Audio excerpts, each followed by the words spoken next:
Amazing. Honestly, I've never, you go through, I was thinking about my career in domestic basketball, outside of, I don't think I can ever missing a game. So, I'm sitting in the living room and the wife says, you're not going to be emotional during the game, are you? And I said, no, I'll be fine. So the ball gets tipped and Frawling goes to lay the thing in and misses it. And I go absolutely nuts. She goes, I'm out of here. So the game finishes and I call her with about 2 minutes to go and go, we're up 25, it's over. So she comes upstairs and she goes, did you calm down? I go, yeah, I was fine after you left. She goes, you liar. As soon as I left, I could hear on the street, do up! So I found it extremely difficult. I was walking up and down the hallway, smashing my fist down, and then, you know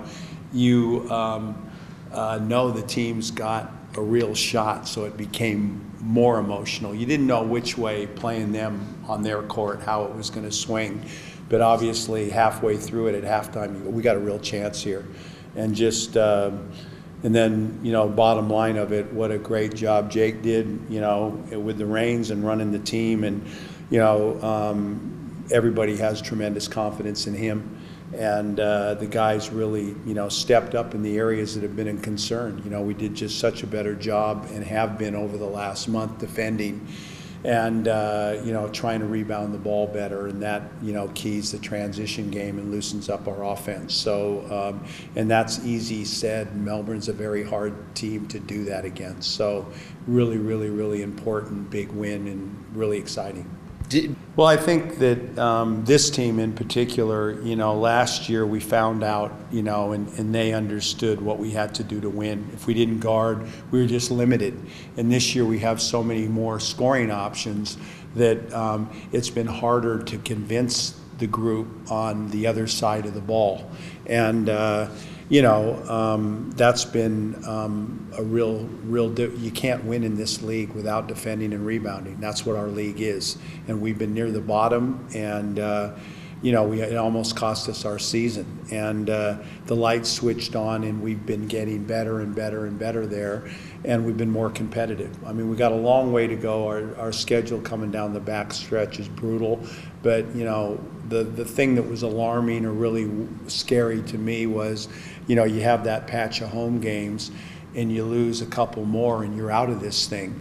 And for our group, for our new franchise, it's really important that we're playing games of importance. So last year, all down that backstretch, every game we were playing for our life. And we got the crowd behind us, we got the community behind us. And then again this year, you look honestly for the last month, every game's been virtually do or die because we know it's coming at the end of the season. So that's been beneficial. It brings the group closer, it gets the community involved in the team, and then it builds that culture. What we're trying to do is be long-term, not just one season, year after year, be competitive. No, I'm that way when I'm on the sideline or at practice. And I honestly had a mindset of sitting down, pouring a cup of coffee and watching. I could not do it. I could not do it. It was really, really, really difficult. And you realize how much you care about your team and how much you care about the organization. And I probably more so than anybody understand, because my finger's in a lot of pies here. You're involved in the community, you're involved in the administration, you're involved in the ownership, you're involved with the players, you're involved in recruiting, talking to NBA scouts. There's a lot spinning around, and these games are very, very important, and performance right now is very important. So, you carry that weight with you more when you're the coach than I think anybody else in the group. So I was really more toey than I even imagined when that ball went up. But obviously we move on now, but it kept us alive. Now there's a buzz about the group, and I think there's a belief that we can do it. And it's one thing to talk about it, it's another thing getting it done. And like you say, we haven't shied away from it. We didn't play very well at the start of the year. We weren't in sync, and the performance wasn't up to standard. But everyone comes in and they're harsh about everything all the time. I knew the group was committed. I knew they're going to play hard. There's not problems. Everyone's searching for that. But you've got 4 new guys you bring into. You got 4 guys from overseas on your team. A bunch of new players, and no practice games because of COVID. All that stuff in Melbourne was canceled. All the stuff leading to this is canceled, and now you got a ton of games with no background to you, and the crowd's sitting here waiting, where's this championship team? And it's just sitting on top of you. And you're not, basketball, and especially how we're trying to play, ball movement, defense, rotations, trapping, it takes time. And so I was definitely understanding of, this process, but do we have enough time? And, it has continued to get better, and the positive about this whole thing, and I think it comes from last year, that there's a culture here of, how do you handle disappointment? And, am I going to point at the players, or the players going to point at the coaching staff? We stay tight through all, and we will continue no matter what happens. I feel that, and that's the strength of being good long term.